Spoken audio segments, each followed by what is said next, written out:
on, everybody? This is Chuck the Adventurist, Biker Bob, and we are about to embark on our Route 66 trip.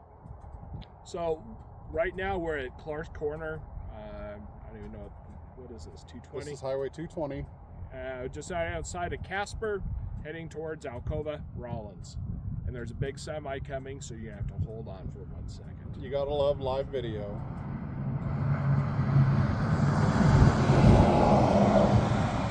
So we're heading to Rollins. We're gonna head down to Utah. Hopefully make it to Beaver, Utah tonight. And then we're heading over to Bullhead City tomorrow. And then on Monday we're starting the Route 66 trip. We're gonna be starting off in California, and we're gonna head east through Arizona, New Mexico, and we're gonna stop at some of the more famous places, as well as some more hidden gems, if you will. Yeah, and we're only gonna hitting like the little corner of California. We're not going all the way to Santa Monica or wherever it starts at. So yeah, we're gonna start. A lot of truck traffic on Highway 220, so if you're actually riding through here, be very careful. But yeah, we're gonna start in Needles, California. We're gonna head east, stopping in places like Kingman, Oatman, Seligman. We've got a pretty neat episode lined up for Seligman. Jake brakes on a cattle hauler. That's a nice looking truck.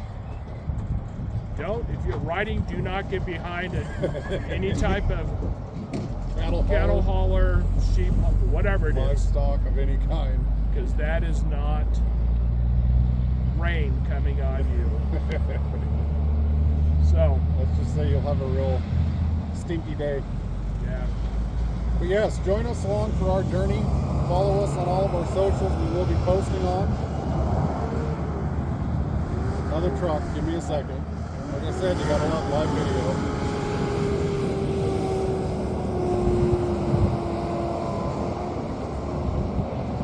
So follow us on all of our social medias, Facebook, Instagram, and YouTube. And we'll be sharing on those platforms, so ride along with us. Enjoy the ride. Have a fantastic day, folks. We'll see you down the road.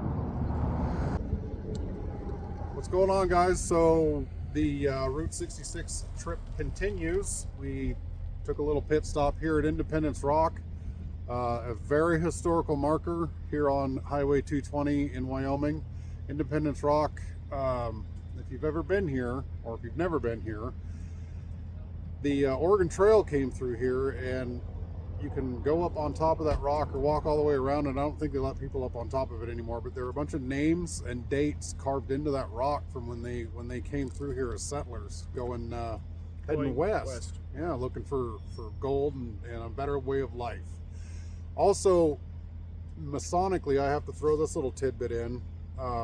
This is where, I can't remember if it's the first Masonic meeting was held, but there was a Masonic meeting held here at Independence Rock, and every so often we are allowed to come out here and host a statewide Masonic meeting at Independence Rock. It's an outdoor meeting, so it's very cool. A lot of gathering happens, and good community, good brotherhood. So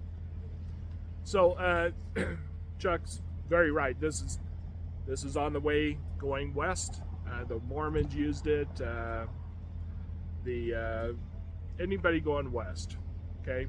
You had to be here. The reason why they call it Independence Rock is you had to be here by Independence Day, so you can get over the mountains, like in California, before the snow flies.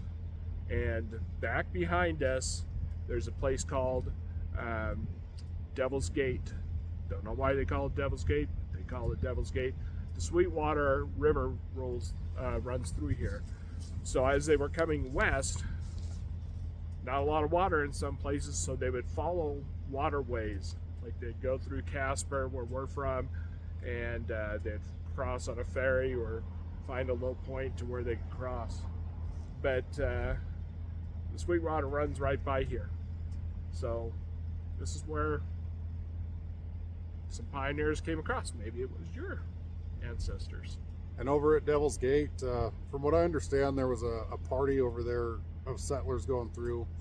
They hit it the wrong time of year, and they perished. It was a very harsh winter. I mean, everybody knows that travel back then wasn't very comfortable. Most of the people were walking alongside their wagons. Yeah, these were Mormons, and they were using hand carts. So they didn't have like oxen or horses or mules to pull their they didn't have wagons, so Yeah. they used hand carts, and they would pull the hand cart, whatever they could put in there, and they would come across, and they got caught in a bad snowstorm. A lot of them did perish. There's, I think, 2 or 3 boys, teenagers, not necessarily young boys, but they made it all the way somewhere, and they said help out to them. It was not like the Dahmer party, but it was very devastating. And now they have a place out here called Martin's Cove. If you're coming through the LDS church, they do a little thing out there. You can push a hand cart and do that. There's also the Historical Trail Center there in Casper that you can also check out. Out here at Martin's Cove, there's a very, very cool museum. If you ever get the chance, stop there. They love visitors. I know it's open most of the summer. I don't know what their fall time is, but yeah, give it a shot. Check it out. It's a little bit of history. Yeah. So, yes. Keep watching. Yep. See you guys down the road.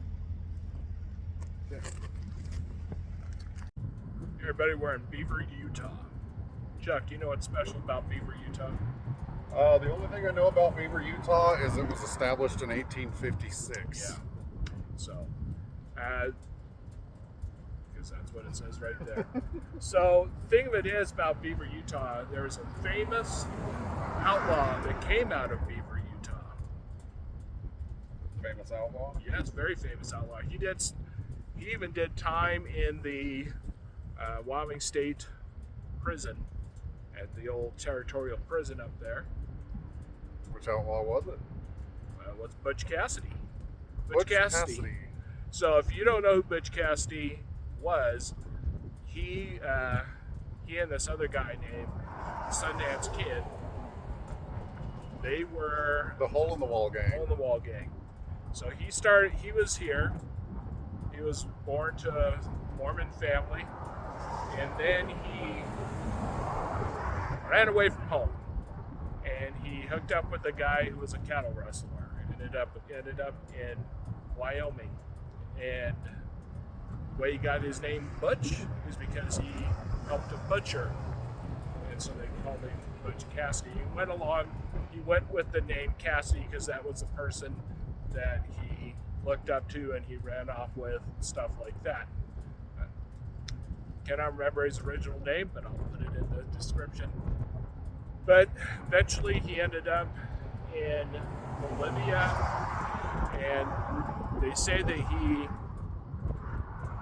was exterminated, him and the Sundance Kid, because they were wanted by so many people, and they kept robbing banks and stuff like that. But in Casey, Wyoming, up by Casey, Wyoming, they used to stay in the what they call Outlaw Canyon now, the Hole in the Wall. They were called the Hole in the Wall Gate. So there we go. We did a little thing not a couple of years back on Sundance, Wyoming. Yeah. Therefore, that's where Sundance, the Sundance Kid, got his name from, because he spent time up there. Yep. So, yeah. So that's special about Beaver, Utah. Also, it's a good place to get gas, something to eat, and also, if you're tired, you need to stop and take a nap here. It's very pretty around here too. I mean, it's very vast, green. When we were riding through here, there was a little bit of rain, and it made the alfalfa fields smell absolutely amazing. But I'm a South Dakota boy, so I'm used to that. Some people don't like that smell, and that's fine. Hay fever. But no, it is very pretty. It's an old town. If you're traveling through here, check it out. And other riders, lots of other riders.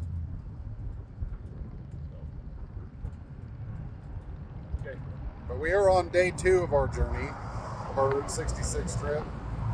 Lots and lots of miles, some pretty good miles, I would say, and diesel trucks. It's been pretty smooth, fairly smooth so far.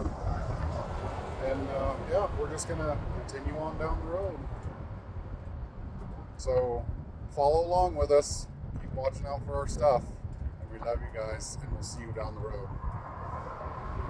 Hey, what's up, guys? Thank you for watching and riding along with us on this one. Man, we hope you had as much fun as we did on this.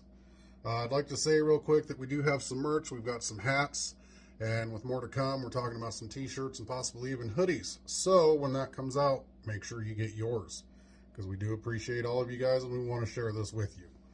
I would definitely like to thank our sponsors.